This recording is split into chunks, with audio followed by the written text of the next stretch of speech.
Le magnétisme, l'une des parasciences les plus en vogue du XXIe siècle. Il est même difficile de savoir exactement combien il y en a en France, d'autant que le terme diverge en fonction des croyances. Guérisseur, rebouteux, énergéticien. Je souhaitais aborder ce sujet avec vous aujourd'hui parce que moi-même je suis magnétiseur. Il suffit que j'approche mes mains du visage d'une personne pour que celle-ci se sente instantanément poussée en arrière par une énergie invisible. On est à la limite du paranormal là, non ? Plus dingue encore, quelques secondes après, ces personnes rentrent dans un profond sommeil magnétique. Si ça, c'est pas la preuve que le magnétisme existe, franchement, je sais pas ce qu'il vous faut. Bon, en fait, non. C'est la preuve de rien. Alors, le magnétisme, d'où ça vient ? Comment et par qui ça a été étudié ? Et surtout, est-ce que ça existe vraiment ? Le magnétisme animal a été découvert il y a presque 300 ans par un médecin allemand qui s'appelait Franz Anton Mesmer. Non, pas ce Mesmer-là. Il ressemblait plutôt à ça.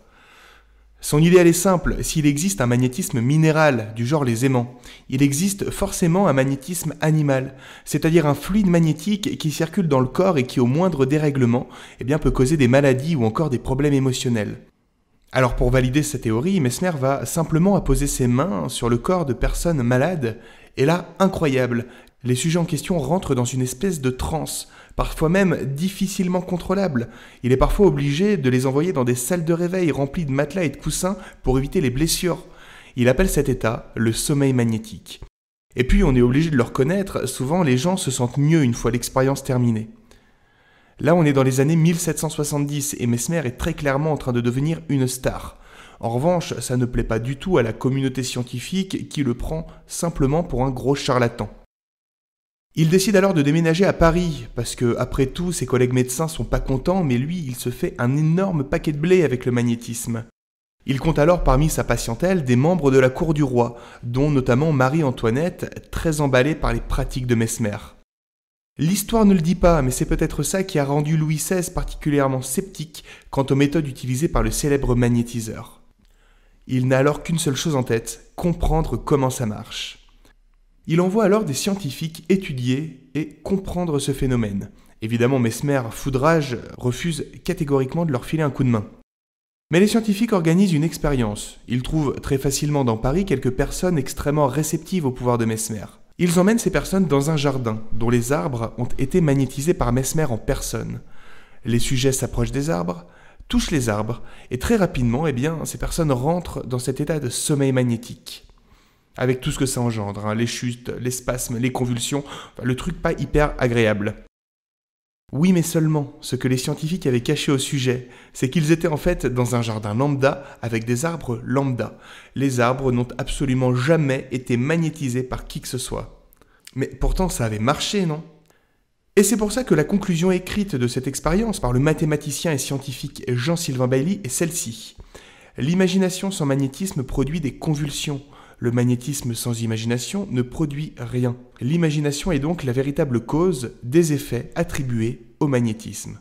Et il rajoute, c'est sur les choses qu'on ne peut ni voir ni palper qu'il est important de se tenir en garde contre les écarts de l'imagination. À une époque où la croyance régissait une grande partie des fonctionnements politiques et sociaux, le mec était déjà dans le futur, non ? Bref, si Mesmer se plantait totalement sur ses théories, et même si à un moment le pognon a très probablement pris l'ascendant sur la logique et la science, on a quand même compris quelque chose d'incroyable.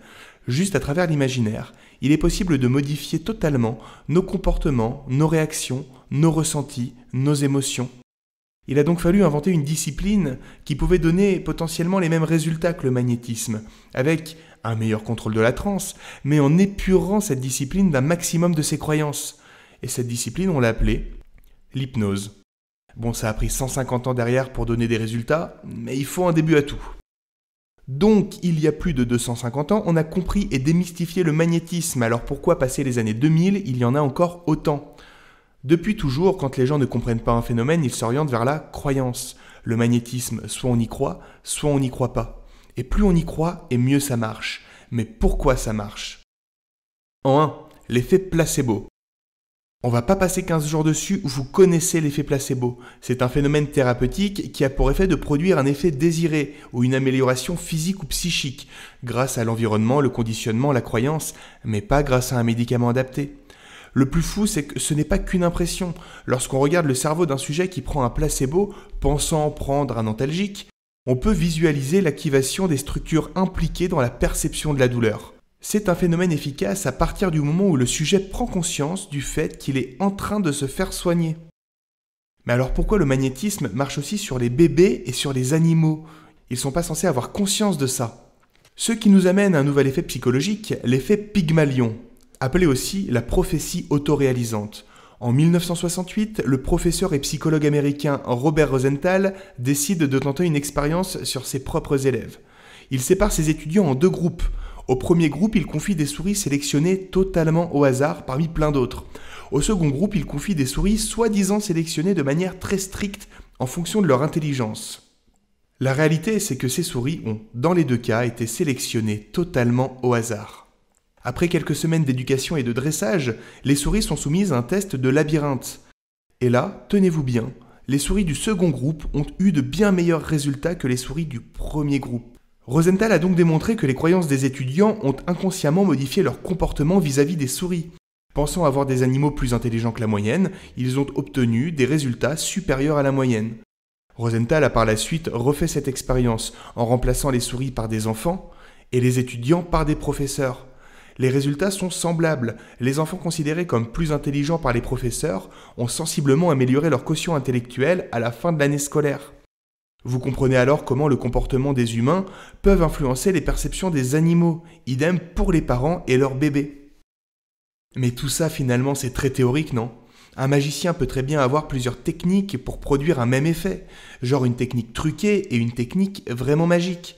Ces mécanismes psychologiques ne sont peut-être que des méthodes alternatives au vrai magnétisme animal. Du coup, il faudrait étudier le magnétisme avec la méthode scientifique, afin de vérifier que les résultats sont extraordinaires. Et quand je dis extraordinaire, je veux simplement dire au-delà de l'ordinaire, c'est-à-dire au-delà des différents biais cognitifs connus et au-delà du hasard. En fait, c'est déjà fait. Par exemple, dans le cadre d'une émission de E égale M6, il était demandé à l'Observatoire zététique de Grenoble, c'est-à-dire un regroupement scientifique dont le travail est d'analyser les phénomènes paranormaux, d'étudier le cas d'un magnétiseur qui prétendait être capable de ressentir la présence d'un humain de par son fluide magnétique. Ils ont donc mis en place un protocole expérimental. Un paravent est placé devant le magnétiseur et un cobaye sélectionné par le magnétiseur lui-même pour sa soi-disant réceptivité vient se placer ou pas devant le paravent.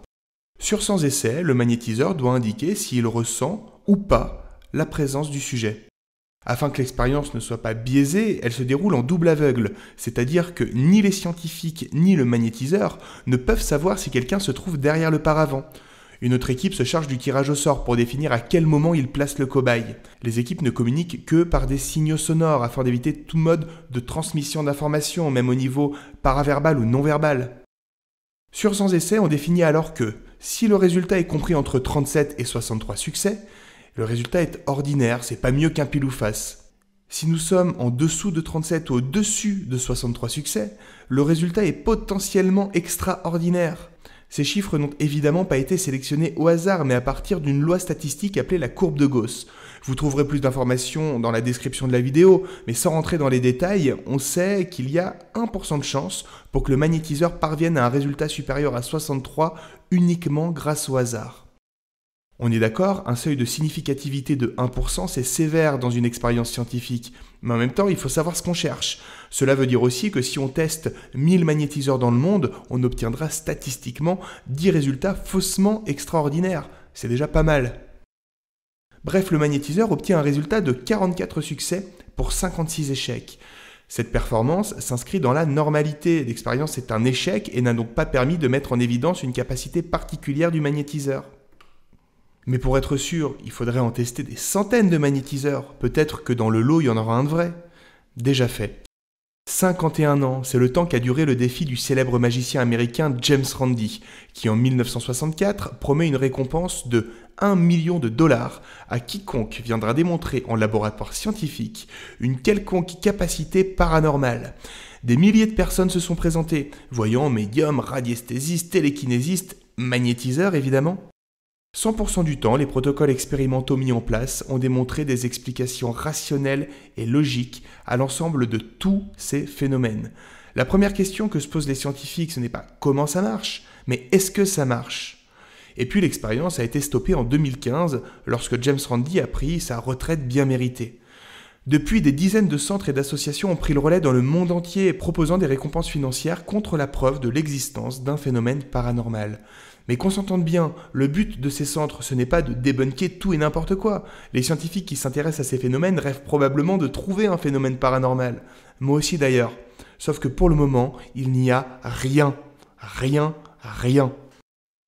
Alors évidemment que je n'ai rien contre les magnétiseurs, d'autant que pour la plupart ils sont clairement de bonne foi, ils croient profondément à leur pouvoir et ils veulent vraiment aider à travers ça. Il y en a même qui travaillent bénévolement, sauf qu'à chaque fois que vous êtes allé voir un magnétiseur et que vous vous êtes senti mieux après la séance, en fait c'était pas tellement grâce à lui, c'était surtout grâce à vous, ou grâce aux capacités incroyables de votre cerveau. Prendre conscience de ses propres capacités inconscientes, c'est sûrement bien plus efficace que de laisser son bien-être entre les mains d'un praticien ou d'une croyance.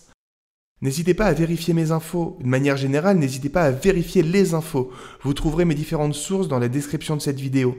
J'ai appris ces dernières années à faire de plus en plus attention avec les croyances des gens, d'autant plus dans le domaine du paranormal et du paramédical. La limite entre croire et savoir est très fine. La connaissance n'est qu'en fait qu'une croyance avérée. Je reconnais qu'il est très compliqué de prouver que quelque chose n'existe pas, mais les faits sont des faits. Bref, n'hésitez pas à partager, à liker ou à disliker cette vidéo. C'est peut-être la dernière. Peut-être pas.